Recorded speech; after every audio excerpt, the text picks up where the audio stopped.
Hello दोस्तों, कैसे हो आप लोग। तो दोस्तों मैं आपका स्वागत करता हूं हमारे ग्रेट ट्यूटोरियल्स के यूट्यूब चैनल पे। दोस्तों आज हम बात करने वाले कुछ कंपनीज के बारे में, टाइप्स ऑफ कंपनीज के बारे में। लेकिन उससे पहले मैं टाइप्स ऑफ कंपनीज के बारे में बताऊं, उससे पहले मैं एक खुशखबरी बता देना चाहता हूं आप सभी को कि ग्रेट ट्यूटोरियल्स वही से लेकर आ चुका है आपके लिए 7th 8th 9th 10th 11th 12th science commerce art सभी क्लासेस के लेक्चर्स लेकर आ चुका है दोस्तों। और आप देख सकते हो कि हालांकि हम कॉमर्स के डेली लेक्चर्स आपके लिए अवेलेबल करवा रहे हैं, साइंस के भी और आर्ट्स के भी। अगर आपको कुछ भी डाउट हो, अगर आपको कुछ भी नहीं समझे, तो आप प्लस हमारे चैनल के साथ बने रहिए। नीचे आप देख सकते हैं एक ऑफिशियल नंबर चल रहा है, तो आप वहां पे हमें क्या कॉल करके हमसे कुछ भी पूछ भी सकते हो दोस्तों, आपकी पढ़ाई से रिलेटेड। ठीक है, तो चलिए आज का टॉपिक हम स्टार्ट करते हैं। हमारा एसपी का टॉपिक है टाइप्स ऑफ कंपनीज। अब टाइप्स ऑफ कंपनीज यानी जॉइंट स्टॉक के कितनी टाइप्स ऑफ कंपनीज है वो यहाँ पे। अब जैसे on the basis of incorporation, on the basis of number of members, liability of members, basis of control, other types. अब इनमें अलग अलग कंपनियां जैसे statutory company, registered, private, public, OPC जिसे हम बोलते हैं 1% company, company limited by shares, company limited by guarantee, unlimited liability, holding, subsidiary, government company, foreign, डोमेंट, listed, small, associate और कंपनी नॉट फॉर प्रॉफिट। तो ये सारी कंपनियां, अब इनके बारे में हम एक एक करके सारी चीजें पढ़ेंगे। अब फिलहाल आज के लेक्चर में हम सिर्फ पढ़ेंगे हमारे on the basis of incorporation, basis of members, ये 4 टाइप की कंपनी के बारे में पढ़ेंगे। जो अदर टाइप की कंपनी हम उसके नेक्स्ट लेक्चर यानी हमारा जो आखिरी लेक्चर होगा इस चैप्टर का, उसमें हम पढ़ने वाले दोस्तों। तो चलिए शुरू करते हैं। अब on the basis of incorporation, अब इनकॉर्पोरेशन यानी स्टैट्यूटरी कंपनीज क्या होती है। अब ऐसी कंपनीज होती है, स्टैट्यूटरी ऐसी कंपनी होती है जो कि कुछ स्पेशल एक्ट से क्या पास की गई है, यानी उसे हर कोई नहीं खोल कर सकता, हर कोई क्या ओपन नहीं कर सकता। जैसे आरबीआई, अगर मैं चाहूं मैं आरबीआई खोल सकता हूं तो मैं नहीं खोल सकता हूं क्या? मैं खोल सकता हूं क्या? नहीं, क्योंकि एक स्पेशल एक्ट पास किया गया, वो गवर्नमेंट ही पास कर सकती है। जैसे एसबीआई यानी स्टेट बैंक ऑफ इंडिया, मैं स्टेट बैंक ऑफ इंडिया की ब्रांचेस खोल सकता हूं? नहीं खोल सकता हूं। गवर्नमेंट खोल सकती है, unit trust of India, life insurance corporation etcetera. यानी ऐसी कोई भी कंपनी जो कि जिसकी नींव रखी गई है किसी एक स्पेशल एक्ट पास करने के बाद, उससे उस टाइप की कंपनी को हम बोलते हैं स्टैट्यूटरी कंपनी। ठीक है, अब रजिस्टर्ड कंपनी मतलब सिंपल सी बात है, ऐसी कंपनीज जो रजिस्टर्ड की गई है क्या द कंपनीज एक्ट 2013 के अंदर, या फिर उससे पहले जो प्रीवियस लॉ थे, जैसे कंपनीज एक्ट 1956 जो था, उसके तहत अगर कोई भी कंपनी रजिस्टर्ड है तो उसे हम क्या रजिस्टर्ड कंपनी बोलेंगे। तो स्टैट्यूटरी कंपनी ऐसी कंपनी जिसे क्या स्पेशल एक्ट पास करके क्या ओपन किया गया है, और रजिस्टर्ड कंपनी या ऐसी कंपनी जो कि कंपनीज एक्ट के 2013 के अंदर रजिस्टर्ड है, या फिर उससे पहले जो लॉज थे, अमेंड करने से पहले जो लॉज थे उसमें उसके अंतर्गत क्या क्या किया है, इनकॉर्पोरेटेड किया गया, तो उस तरीके की कंपनी को हम रजिस्टर्ड कंपनी बोलेंगे। तो मेरे ख्याल से इतनी चीजें क्लियर हो गई है। तो चलो अब आगे बढ़ते। अब प्राइवेट कंपनी कैसी होती है, सीधी सीधी बात बोलता हूं, प्राइवेट कंपनी यानी आप जहां पे शेयर्स जो जनरल पब्लिक होती उनको अलाउ नहीं करते कि वो आपके क्या मेंबर्स बने, आपके शेयर होल्डर्स बने। फॉर एग्जाम्पल मेरी एक कंपनी है जहां पे मैं क्या कर रहा हूं, मैं अपने चाचा, मेरे भाई, मेरे काका, मेरे नाना, मेरे नानी, उनसे पैसे लेके उनसे पैसे लेकर क्या कर रहा हूं, मैं कंपनी क्या ओपन कर रहा हूं। तो उस तरह की कंपनी को हम क्या प्राइवेट कंपनी, यानी उसमें किसी भी तरह की क्या और जनरल पब्लिक का क्या हाथ नहीं होगा, उनके शेयर होल्डर्स नहीं होंगे। समझ में आया। और साथ ही साथ इसमें जो रहते राइट्स जो होते हैं मेंबर्स के, क्या शेयर ट्रांसफर करने के, वो रेस्ट्रिक्ट कर दिए जाते हैं। अब जब मेंबर्स होते हैं, कम से कम मेंबर्स कहते हैं 2 मेंबर्स होने से कंपनी स्टार्ट करते हैं टाइम, और ज्यादा से ज्यादा आप कितने रख सकते हो, 200 मेंबर्स रखते हो, उससे ज्यादा मेंबर्स आप रख ही नहीं सकते हो। कोई भी जो सिक्योरिटीज हो सकती है या फिर डिपॉजिट्स होती है कंपनी के, वो जनरल पब्लिक को क्या सब्सक्राइब करने का क्या इनविटेशन नहीं दिया जाता है दोस्तों। अगर इनमें से एक भी कंडीशन अगर फुलफिल नहीं हो रही तो कंपनी क्या कहलाती है दोस्तों, पब्लिक कंपनी कहलाएगी। अगर आप सारी कंडीशन फुलफिल कर रहे हो तो वो प्राइवेट कंपनी कहलाएगी दोस्तों। ठीक है, और जो मिनिमम नंबर रहता है वो मैंने बता दिया 2 रहता है। और साथ ही साथ कोई भी कंपनी होगी जैसे, तो आप पहचानोगे कैसे कि कौन सी कंपनी है, तो उसके लिए एक चीज दी गई है। जैसे मैं यहां पे लिख रहा हूं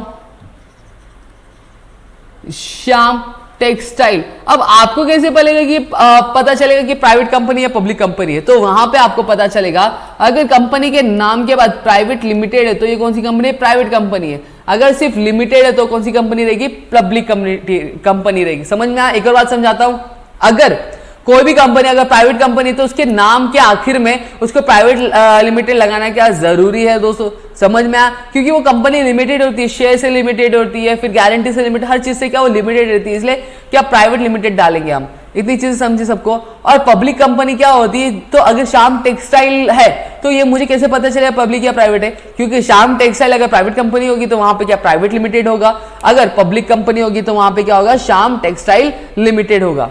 इतनी चीज समझी सबको। अब आगे बढ़ते, अब पब्लिक कंपनी। अब पब्लिक कंपनी ऐसी कंपनी होती है जो प्राइवेट कंपनी नहीं होती, समझ में आया? इसलिए मैंने क्या आपको सबसे पहले प्राइवेट कंपनी समझाई, क्योंकि अगर पब्लिक कंपनी समझना है तो उससे पहले आपको क्या करना रहेगा, प्राइवेट कंपनी क्या होती है उसको समझना, क्योंकि इसकी डेफिनेशन सीधी सीधी है। According to section 2 sub clause 71 public company मतलब ऐसी कंपनी जो कि प्राइवेट कंपनी नहीं होती। और एक और चीज मैं बता दूं दोस्तों, जितने भी सेक्शंस जितने भी डेफिनेशंस होते हैं कंपनी से रिलेटेड वो सेक्शन 2 में ही होते हैं दोस्तों। तो अब याद रख लो कि सेक्शन 2 अब मैं दिखाऊंगा आपको सेक्शन 2 ही हर जगह रहेंगे, ठीक है। चलो एक बार मैं यहाँ पे दिखा देता हूँ। प्राइवेट कंपनी में देख रहे हो सेक्शन 2 और ये आपका सब क्लॉज सब सेक्शन है, ठीक है। और ये यहाँ देखो सेक्शन 2 है, यहाँ पे सेक्शन 2 है। तो डेफिनेशन लिख रहे हो तो सीधे सीधे लिख दो अकॉर्डिंग टू सेक्शन 2, गलत मार्क्स नहीं मिलेगा, ठीक है। अब यहाँ पे क्या हो रहा है, पब्लिक कंपनी में किसी भी जो मेंबर्स होते हैं उनको रेस्ट्रिक्शन नहीं दिया जाता है कि वो अपने शेयर्स का ट्रांसफर कभी जब चाहे तो खरीद सकते, जब चाहे तो बेच सकते, ऐसा रहता है। अब जो मिनिमम नंबर होता है मेंबर्स का वो कौन सा कितना होना चाहिए, 7। अगर 7 मेंबर्स है, 7 शेयर होल्डर्स होंगे तभी क्या कंपनी स्टार्ट हो सकती है, वरना नहीं स्टार्ट हो सकती, समझा? अब जब हम शेयर करते हैं, जो शेयर की कैपिटल होती है तो कम से कम minimum paid up share capital जो क्या उसके अकॉर्डिंग आर्टिकल्स के थ्रू प्रेस्क्राइब होना चाहिए। अब किसी तरह का भी क्या वो प्रोहिबिशन या रेस्ट्रिक्शन नहीं देती है कि जो जनरल पब्लिक अगर आती है डिपॉजिट्स करती है या फिर एक्सेप्ट करती है या फिर इन्विटेशन शेयर होल्डर खरीदती है हमारी कंपनी के, पब्लिक कंपनी के, तो उसमें कोई भी रेस्ट्रिक्शन नहीं रहता है, लेकिन पब्लिक प्राइवेट कंपनी में रहता है दोस्तों, ठीक है।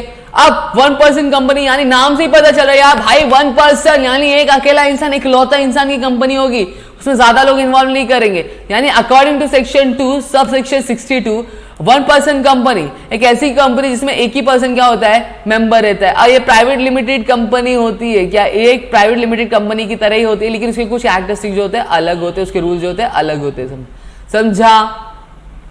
और जो 1% कंपनी की जो इंट्रोडक्शन है वो कंपनीज एक्ट 2013 के थ्रू की गई है दोस्तों। अब ये एक सिंगल प्रमोटर है जिसकी क्या लिमिटेड लायबिलिटी है, क्या लिमिटेड लायबिलिटी। अगर ये एक better business form of business organisation है, सोल प्रॉपर्टरशिप, यानी जो सोल ट्रेडिंग कंपनी हमने देखी थी, अगर उसके मुकाबले देखें तो ये बहुत ही ज्यादा क्या बेटर बिजनेस ऑर्गेनाइजेशन होगी, क्योंकि जो लायबिलिटीज होती है मेंबर्स की वो क्या होती है, लिमिटेड होती है उनके कैपिटल तक। 1% कंपनी यानी एक पर्सन की कंपनी में क्या एक डायरेक्टर या फिर एक से ज्यादा डायरेक्टर हो सकते हैं, और वहां पे किसी तरह की क्या एनुअल जनरल मीटिंग नहीं की जरूरत नहीं। अब एनुअल जनरल मीटिंग क्या होती है वो आपको आगे पता चलेगा, बस आप इतना समझ के रखो, ठीक है। अब लायबिलिटीज के बेसिस पे, अब कंपनी लिमिटेड बाय शेयर्स। अब इस टाइप की कंपनी में अब देख लो सेक्शन 2 यहां पे भी दिया गया है, देख रहे हो कि नहीं देख रहे हो, सेक्शन 2 यहां पे भी दिया।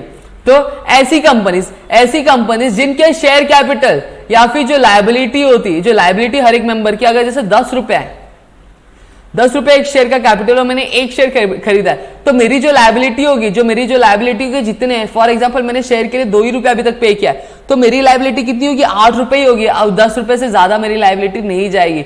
मतलब इस टाइप की कंपनी में इस तरह का कैपिटल होता है। अगर आपने कंपनी का जो आपने शेयर खरीदा है, अगर उसका पेमेंट अभी तक आपने पूरा नहीं किया है और उसकी लायबिलिटी जो होगी फिर आपकी उतनी ही होगी, 10 रुपए से 8 रुपए आपका बाकी, तो 8 रुपए ही तक ही होगी, 8 रुपए से ज्यादा नहीं होगी। कंपनी लिमिटेड बाय गारंटी, इसका मतलब ये होता है इस तरह की कंपनीज ऐसी कंपनीज होती है जहां पे कोई मेंबर्स शेयर खरीदता नहीं है, शेयर कैपिटल नहीं होता, वहां पे वो प्रॉमिस करते हैं, जो मेमोरेंडम यानी जो रूल्स होते हैं उसमें मेंशन रहता है कि जब कंपनी डिसॉल्व होगी यानी खत्म की जाएगी, तो जो भी डेब्ट्स यानी जो उधारी होगा या फिर कर्जा होगा या फिर खर्चा होगा कंपनी का, वहां पे हम क्या करेंगे, पे करेंगे। और ये ऐसी कंपनीज होती है जो प्रॉफिट बनाने के लिए नहीं होती, प्रॉफिट बनाने के लिए जैसे प्रमोट करने के लिए, जैसे चैरिटी हो गया, स्पोर्ट्स कंपनी होती, कल्चर कंपनी, तो इस तरह की कंपनी में क्या जो मेंबर्स होते हैं वो प्रॉमिस करते हैं कि हम क्या जब कंपनी बंद होगी तो हम क्या पे करेंगे दोस्तों, जो भी डेब्ट्स या लायबिलिटीज होगी। अनलिमिटेड लायबिलिटी कंपनी, अब एक कंपनी ऐसी कंपनी जहां पे जो लायबिलिटी होती है उसकी मेंबर्स की वो लिमिटेड नहीं होती, वो क्या अनलिमिटेड होती है। मतलब जितने भी मेंबर्स होंगे अब उनके ऊपर वो पूरे लायबल होंगे, यानी पूरे काबिल होंगे कि जितने भी डेब्ट्स होंगे यानी जितनी भी उधारी होगी वो उनको क्या पे करनी पड़ेगी दोस्तों। अब इस तरह की कंपनी क्या हो सकती है, प्राइवेट भी हो सकती है या फिर पब्लिक भी हो सकती है या फिर ओपीसी यानी 1% क्या प्राइवेट कंपनी भी हो सकती है दोस्तों। इतना समझा सबको? अब आगे बढ़ते चलो। अब on the basis of hold control और सब्सिडायरी, चलो समझाता हूं। अब यहां पे मेरी एक कंपनी, ठीक है, मेरी कंपनी, इसका नाम क्या है पता है क्या?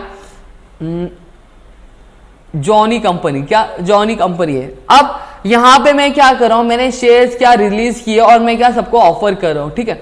और वहां पे इंडिविजुअल पर्सन क्या करे, परचेस करे, क्या करे, परचेस करे। वहीं अब एक कंपनी आती है, ऑर्गेनाइजेशन आती है, जैसे एबीसी लिमिटेड। एबीसी लिमिटेड आती है और वो क्या कहती है, मैं भी क्या आपकी कंपनी के क्या शेयर खरीदूंगा, और मैं एक या दो नहीं खरीदूंगा, मैं क्या खरीदूंगा, मैं 51% क्या शेयर्स आपके खरीदूंगा, ठीक है। अब मैं क्या करूंगा, मेरे को देखना पड़ेगा कि क्या कंपनी खरीद सकती है कि नहीं खरीद सकती। तो कंपनी क्या कर सकती है, मैंने पढ़ा था कि कंपनी के लॉ बुक में मैंने पढ़ा था कि कंपनी क्या दूसरी कंपनी के शेयर्स क्या खरीद सकती है। तो एबीसी लिमिटेड ने क्या मेरे 51% क्या शेयर्स खरीद लिए, ठीक है। अब आप बोलोगे आप क्या ये क्या समझा रहे हो सर? तो मैं बता दूं, जो भी कंपनी दूसरी कंपनी, जैसे जॉनी कंपनी की शेयर्स जो एबीसी लिमिटेड ने खरीद ली, तो एबीसी लिमिटेड क्या कहलाएगी, होल्डिंग कंपनी कहलाएगी, क्योंकि मोर देन 50% शेयर्स जो है किसके, एबीसी लिमिटेड के, तो वो क्या करेगी, कंट्रोल करेगी। समझ में आ?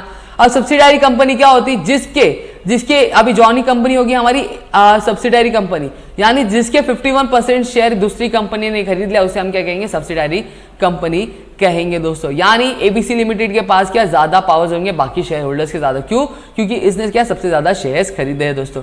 तो आई होप आपको इतनी चीजें समझी होगी। हमारा आखिरी का टॉपिक बाकी है, जो हम क्या नेक्स्ट लेक्चर यानी कल के लेक्चर्स में हम कवर कर लेंगे। आई होप इतनी चीज समझी है तो प्लीज वीडियो को लाइक करिएगा, चैनल सब्सक्राइब नहीं किया होगा तो चैनल सब्सक्राइब करिएगा, और कमेंट सेक्शन में एक प्यार से कमेंट ग्रेट ट्यूटोरियल्स वॉइस के लिए जरूर करिएगा दोस्तों। तो दोस्तों आज के लिए बस इतना ही, हम मिलेंगे हमारे नेक्स्ट लेक्चर में दोस्तों। तब तक के लिए घर पे रहिए, सुरक्षित रहिए और अपनी पढ़ाई हमारे साथ करते रहिए दोस्तों।